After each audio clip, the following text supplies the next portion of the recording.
अस्सलाम वालेकुम dear students. आज हम टॉपिक पढ़ने लगे हैं 1.4 एलोट्रॉपिक फॉर्म्स ऑफ सब्सटेंसेस। तो एलिमेंट्स जो है वो more than one structural form exist करते हैं और उसकी अपनी एक डिफरेंट फिजिकल और केमिकल प्रॉपर्टीज़ होती हैं। इन फॉर्म्स को हम कहते हैं एलोट्रॉपिक फॉर्म्स और फिनोमेना को कहते हैं एलोट्रॉपी। एलिमेंट जो है ऑक्सीजन के वो दो एलोट्रॉपिक फॉर्म में एग्जिस्ट करते हैं। एक ऑक्सीजन जिसका फार्मूला आपको पता है O2 डायटॉमिक ऑक्सीजन के इसमें दो मॉलिक्यूल्स हैं। दूसरा है ओजोन। ओजोन में ऑक्सीजन के तीन मॉलिक्यूल्स होते हैं।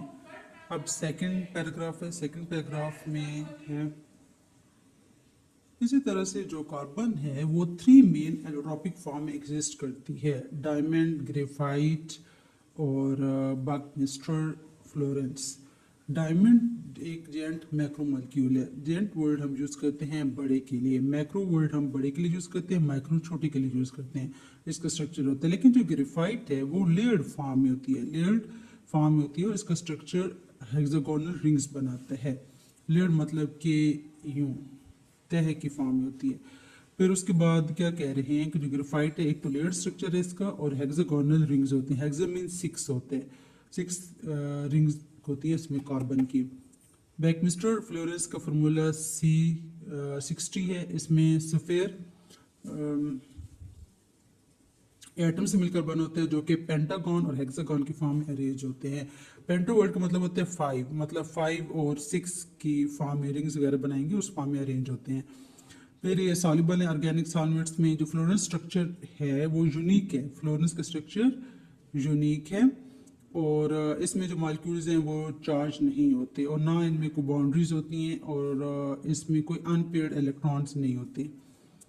इनमें केज लाइक स्ट्रक्चर होता है। फ्लोरीन C60 में लो मेल्टिंग पॉइंट होते हैं और सॉफ्ट है। इसकी प्रॉपर्टीज में एक लो मेल्टिंग पॉइंट है, पहला स्ट्रक्चर की बात करें तो केज लाइक स्ट्रक्चर है, दूसरा पॉइंट है लो मेल्टिंग पॉइंट है, तीसरा सॉफ्ट है, चौथा है कि इलेक्ट्रिसिटी को कंडक्ट नहीं करते। ये इसके मेन 4 पॉइंट्स हैं। जो एलिमेंट ऑफ सल्फर हैं, ठीक है, सल्फर जो है वो भी 2 क्रिस्टलाइन एलोट्रॉपिक फॉर्म में एग्जिस्ट करती है। एक रंबोटिक है, मोनोक्लाइन, मोनोमीन 1 होता है और ये जो ये स्टेबल होती है लेटिस की एज कम्पेयर टू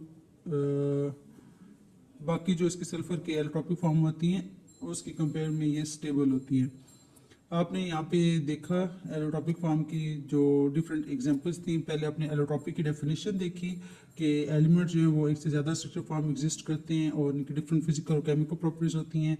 फिर आपने पढ़ा कि जो एलोट्रॉपिक फॉर्म है और फिनोमेना को एलोट्रॉपिक कहते हैं। इसकी एग्जाम्पल में आ जाता है ऑक्सीजन और ओजोन। फिर सेकेंड पैराग्राफ में आपने कार्बन की एग्जाम्पल पढ़ी है। कार्बन के बाद आपने डायमंड के बारे में पढ़ा, ग्रेफाइट का पढ़े, मतलब इसकी एग्जांपल्स हैं ना डिफरेंट ग्रेफाइट की। फिर बैकमिस्टर फ्लोरीन की पढ़ी, फ्लोरेंस की पढ़ी है। फ्लोरेंस के बाद आपने फ्लोरीन के बारे में पढ़ा, फ्लोरीन के बाद सल्फर के बारे में। तो ये आपने डिफरेंट इसकी एग्जांपल्स गो थ्रू किए हैं। यहाँ पे आप इसके देख सकते हैं ग्रेफीन का स्ट्रक्चर, तो ये हेक्सागन में और जाल जिस तरह होते हैं केज लाइक स्ट्रक्चर बना रहे हैं। डायमंड है, फिर बकमिस्टर फ्लोरेंस है, graphite, rhombic sulphur, monoclinic sulphur, ये सल्फर के डिफरेंट टाइप्स हैं। आप लोग पढ़ते पेज नंबर 18।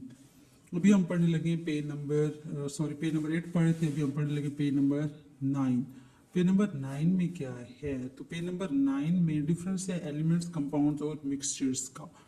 जो एलिमेंट्स हैं, एलिमेंट सिंपलेस्ट फॉर्म में ऑफ मैटर है, प्योर सब्सटेंस है, इसके अंदर सेम काइंड ऑफ एटम्स होते हैं। कंपाउंड क्या है, ये भी प्योर सब्सटेंस है, ये केमिकल कम्बिनेशन ऑफ 2 और मोर एटम्स से मिलकर बने होते हैं जिसके डिफरेंट एलिमेंट्स होते हैं। मिक्सचर है, मिक्सचर इम्प्योर कंपाउंड है।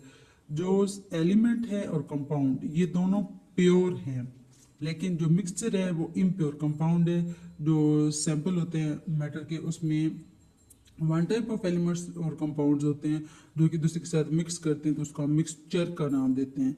मतलब दो चीज़ें जब मिक्स हो रही होती हैं तो उसको हम कहेंगे मिक्सचर। दो या दो से ज़्यादा चीज़ें हो सकती हैं, जिस तरह मैंने लास्ट वीडियो में भी टैंक की एग्जांपल दी थी, तो उसमें टैंक का पाउडर होता है, वाटर रिक्वायर होता है, वाटर शुगर प्लस टैंक का पाउडर, तो ये जब मिक्स करेंगे तो मिक्सचर बन जाएगा।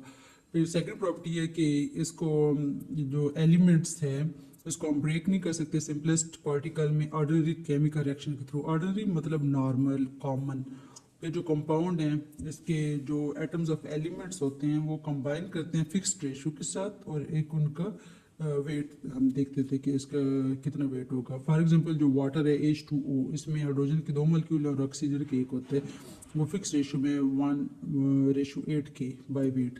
फिर कंपाउंड है तो कंपाउंड का जो मिक्सचर है वो उसकी अपनी जो आइडेंटिटी है वो रिटेन रहती है, मेंटेन रहती है, वही रहती है। रीवर्ड हम वैसे अगेन के लिए यूज़ करते हैं, वो स्पेसिफिक प्रॉपर्टीज़ होती हैं। फिर थर्ड प्रॉपर्टी है कि जो एलिमेंट्स हैं वो एटम्स की फॉर्म एग्जिस्ट करते हैं, इसको हम सिंबल से रिप्रेजेंट करते हैं। फॉर एग्जांपल सोडियम और कैल्शियम है, तो सोडियम के लिए हम capital N small A use करते हैं, कैल्शियम के लिए capital C small A use करते हैं। कैल्शियम और सोडियम हो गया। फिर कंपाउंड में तो ये कह रहे हैं यहाँ पे पॉसिबल नहीं था, यहाँ पे पॉसिबल है, इसको हम ब्रेक कर सकते हैं कंपाउंड्स को उसकी कॉन्स्टिट्यूएंट एलिमेंट्स में। कॉन्स्टिट्यूएंट का मतलब होता है जिनसे वो मिलकर बना होता है एलिमेंट्स में केमिकल रिएक्शंस के थ्रू। फॉर एग्जांपल अमोनिया है तो उसको हम कन्वर्ट करते हैं, कन्वर्ट बैक करते हैं नाइट्रोजन और हाइड्रोजन में। किस तरह से करते हैं? सुटेबल केमिकल रिएक्शन के थ्रू। अमोनिया का फार्मूला हमारे पास है NH3, तो NH3 में नाइट्रोजन भी है और हाइड्रोजन भी है, नाइट्रोजन हाइड्रोजन को अलग कर सकते हैं। फिर मिक्सचर है वो होमोजीनियस भी होता है, हेट्रोजीनियस भी होता है। होमो का मीनिंग मैंने बताया था सेम होता है, हेट्रो का मीनिंग डिफरेंट होता है। तो फॉर एग्जांपल जो सोल्यूशन है कॉमन साल्ट, उसका फार्मूला हमारे पास सोडियम, ठीक है, NaCl। तो अब क्या कह रहे हैं, कॉमन साल्ट को वाटर में मिक्स करते हैं तो होमोजीनियस मिक्सचर है, और जो रैक के सैंपल हैं वो हेट्रोजीनियस है। अगर आप रेत को पानी में हल करेंगे, सैंड को, सॉइल को, तो वो सॉल्युबल नहीं होगी बल्कि वो नीचे बैठ जाएगी बीकर में या जिस चीज़ में भी आप एक्सपेरिमेंट करेंगे। फिर कह रहे हैं एलिमेंट्स के बारे में, लास्ट पॉइंट है विच इज़ फोर्थ पॉइंट, उसमें जो गैसेस एलिमेंट हैं वो इंडिपेंडेंट मॉलिक्यूल की फॉर्म एग्जिस्ट करते हैं। For example nitrogen, oxygen, chlorine. Noble gases हैं वो भी मोनो एटॉमिक मॉलिक्यूल्स के तौर पे एग्जिस्ट करते हैं, मोनो मीन वन होता है।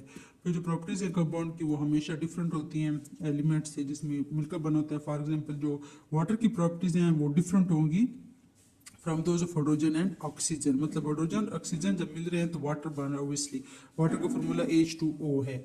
अब H2O बन गया तो उसमें हाइड्रोजन की प्रॉपर्टीज और ऑक्सीजन की प्रॉपर्टीज इंक्लूड नहीं होंगी बल्कि उसकी अपनी डिफरेंट प्रॉपर्टीज होंगी। लास्ट पॉइंट है जो कंपाउंड होते हैं मिक्सचर के, जो कंपोनेंट्स होते हैं मिक्सचर के, वो केमिकली बॉन्ड नहीं होते एक दूसरे के साथ और वो सेपरेट हो जाते हैं by physical method.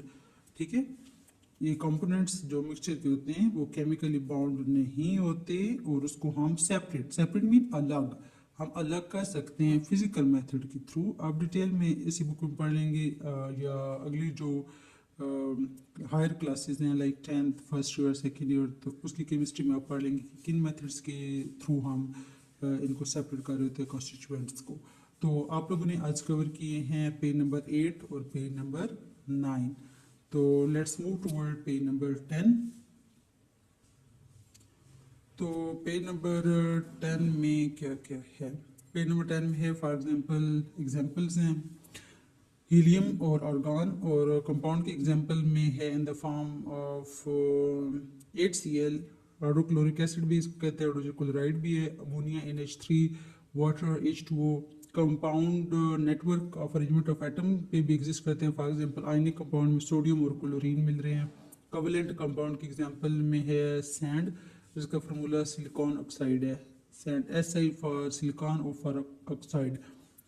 Sodium Cl chlorine, sodium chloride, N nitrogen होती है, H हाइड्रोजन, NH3 अमोनिया का फार्मूला है, वाटर का H2O, और H हाइड्रोजन के लिए, Cl क्लोरीन के लिए, हाइड्रोजन क्लोराइड, और इसको हम हाइड्रोक्लोरिक एसिड भी कहते हैं। HCl is also known as hydrochloric acid. जो प्रॉपर्टीज है मिक्सचर की वो सम होती है उनकी कंपोनेंट्स का, कि कौन कौन से कंपोनेंट्स से मिलकर मिक्सचर बने।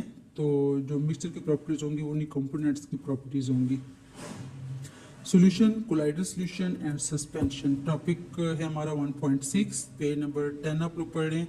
तो जो सॉल्यूशन है वो मिक्सचर है सॉल्यूट पार्टिकल्स का जो कि कम्प्लीटली होमोजेनाइज होते हैं। होमोजेनाइज का मतलब होता है, होमोजेनाइज का मतलब होता है मिक्स हो जाना, homo mean same, as I told you before. तो इसमें जो सोडियम क्लोराइड की एग्जांपल देख रहे हैं या कॉपर सल्फेट की वाटर में, तो ये एक होमोजेनियस मिक्सचर की एग्जांपल आ जाएगी। जो सॉल्यूट और सॉल्वेंट, सॉल्यूशन के अंदर दो चीज़ें होती हैं, सोल्यूट और solvent. Let's take again the example of tank. तो उसमें वाटर जो है वो मेन सॉल्वेंट है, जो शुगर है और टैंक का पाउडर है वो हमारे पास सोल्यूट है। सोल्यूट जो है वो हमेशा सॉल्वेंट के अंदर डिजॉल्व होता है, ये आप लोग पॉइंट याद रखिएगा। तो अब आगे सोल्यूट पार्टिकल्स क्या हैं। जो सोल्यूट पार्टिकल्स है इन सोल्यूशन में हम लोग नहीं देख सकते नेकेड आई से। नेकेड आई का मतलब होता है बगैर किसी लेंस के, माइक्रोस्कोप के। अगर सोल्यूशन को हम फिल्टर कर लें तो ये जो पार्टिकल्स हैं ये फिल्टर पेपर के पोर से चले जाएंगे, ठीक है, और रेजिड्यू नहीं बचेगा। रेजिड्यू कहते हैं जो चीज़ें बच जाती हैं, बच्चे खुच्चे के लिए वर्ड यूज़ करते हैं। इस सोल्यूशन को हम कहते हैं ट्रू सोल्यूशन। फिर अगला सोल्यूशन की है सस्पेंशन क्या होती है। On the other hand suspension वो मिक्सचर है जिसके अंदर सोल्यूट पार्टिकल्स डिजॉल्व नहीं होते सॉल्वेंट में। अब सोल्यूशन में होमोजेनाइज थे, डिजॉल्व हो गए। और क्लाइडल सोल्यूशन है, फिर सस्पेंशन है। सस्पेंशन को पहले ये एलिब्रेट करें तो सस्पेंशन में कह रहे हैं कि मिक्सचर में सोल्यूट पार्टिकल डिजॉल्व नहीं होते। यहाँ पे देखिए सारे पार्टिकल्स यहाँ पे सर्कल सर्कल सारे सेपरेट है, अलग है, डिजॉल्व ही है। ये एक्चुअली पार्टिकल्स होते हैं। सस्पेंशन में अगर हम उसको सस्पेंशन कुछ देर के लिए रखते हैं तो जो पार्टिकल्स हैं वो सेटल डाउन हो जाएंगे। सेटल डाउन मतलब यहाँ नीचे जो है वो बैठना शुरू कर देंगे, जिस तरह रेत और मट्टी रेत ये अगर पानी में हल कर दे तो वो नीचे बैठना शुरू कर देती है। सेटल डाउन वर्ड यूज़ करते हैं इसके लिए। अगेन अगर सस्पेंशन को फिल्टर करें तो ये जो पार्टिकल्स हैं वो पास नहीं होंगे फिल्टर पेपर से, और उसको हम कलेक्ट कर सकते हैं एज ए रेजिड्यू। जो इसके एग्जांपल मिक्सचर ऑफ चॉक है, चाक को अगर हम वाटर में डिजॉल्व करेंगे तो वो एग्जांपल ऑफ सस्पेंशन होगी। सोल्यूशन आप लोगों ने पढ़ लिया, सोल्यूशन के अंदर सारी चीज़ें मिक्स हो गई हैं। जिस तरह से एग्जांपल थी ना कि नमक को अगर हम हल कर पानी के अंदर तो सारा डिजॉल्व हो जाता है, होमोजेनाइज मिक्सचर बन जाता है। और सस्पेंशन में पार्टिकल्स डिजॉल्व नहीं होते, यहाँ पे सारे इसी तरह से हैं। फिर ट्रू सोल्यूशन और सस्पेंशन के अलावा एक थर्ड फॉर्म है सोल्यूशन की जिसको कोलाइडल सोल्यूशन कहते हैं। दरमियान वाले की बात करें क्लाइडल सोल्यूशन है, इस टाइप में जो सोल्यूट पार्टिकल है वो डिजॉल्व नहीं होते, होमोजेनाइज नहीं होते सॉल्वेंट में, और ये पार्टिकल्स बिट बिगर होते हैं as compare to solute particles जो ट्रू सोल्यूशन में होते हैं। ये अब देख लें यहाँ पे कोई पार्टिकल नजर ही नहीं आ रहा क्योंकि होमोजेनाइज मिक्सचर था, सारा डिजॉल्व हो गया। यहाँ पे पार्टिकल्स नजर आ रहे हैं। ये जो टाइप है सोल्यूट पार्टिकल्स की होमोजेनाइज नहीं होती सॉल्वेंट में, और ये पार्टिकल्स बिट बिगर होते हैं, थोड़े से बड़े होते हैं as compare to solute particles जो कि ट्रू सोल्यूशन में होते हैं, लेकिन इतने बड़े नहीं होते कि उनको हम नेकेड आई में देख सकें जिस तरह से सस्पेंशन के पार्टिकल्स हैं। अब यहाँ पे है ही नहीं, यहाँ पे थोड़े से बड़े हैं, यहाँ पे थोड़े ज़्यादा बड़े हैं। इन तीनों का कंपैरिजन अगर आप लोग डायग्राम को समझ लेंगे फिर आप लोगों के लिए याद करना आसान हो जाएगा। अगर हम इसको भी कुछ टाइम के लिए रख दें तो जो पार्टिकल क्लाइडल सोल्यूशन के वो सेटल डाउन नहीं होते। ये वाले जो है ये नीचे बैठ जाते हैं, ये वाले नीचे नहीं बैठते। फिल्ट्रेशन पे इन पार्टिकल्स को फिल्टर पेपर में पास हो जाते हैं। फॉर एग्जाम्पल ट्रू सोल्यूशन के जिस तरह से ट्रू सोल्यूशन के पार्टिकल्स के लिए था। अब इसके एग्जाम्पल में क्या पेज नंबर 11, तो इसमें क्या कह रहे हैं, इसमें कह रहे हैं कि स्टार्च सोल्यूशन और white of an egg. Egg में योक होते हैं और एक वाइट पोर्शन होता है, तो वाइट की बात करें और स्टार्च सोल्यूशन की बात करें। अगर ये मतलब कॉमन एग्जांपल्स हैं कोलाइडल सोल्यूशन की। नेक्स्ट टॉपिक है 1.7 formation of unsaturated and saturated solutions, page number 11। ये टॉपिक पढ़ते हैं फिर इस वीडियो को वाइंड अप करते हैं। फॉर्मेशन मतलब बनाना, अनसैचुरेटेड और सैचुरेटेड सॉल्यूशन।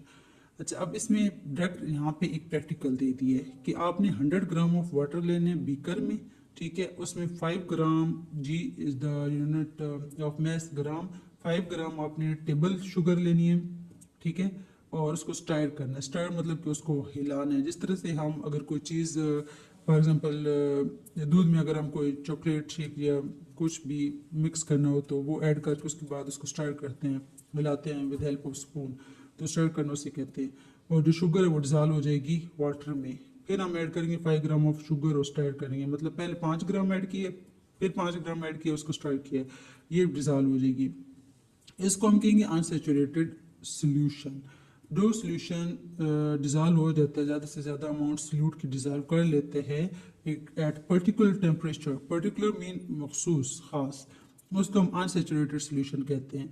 अगर आप कंटिन्यूसली शुगर को ऐड करते रहें तो एक क्वांटिटी शुगर की उसमें वाटर में फॉर एग्जांपल इंक्रीज हो जाएगी, और जो डिसोल्यूशन है मतलब उसका डिजॉल्व होना है वो डिफ़िकल्ट हो जाएगा, ठीक है। अब वो स्टेज एक आ जाएगी जिसमें शुगर उसमें और डिजॉल्व नहीं होगी एक टेम्परेचर पे।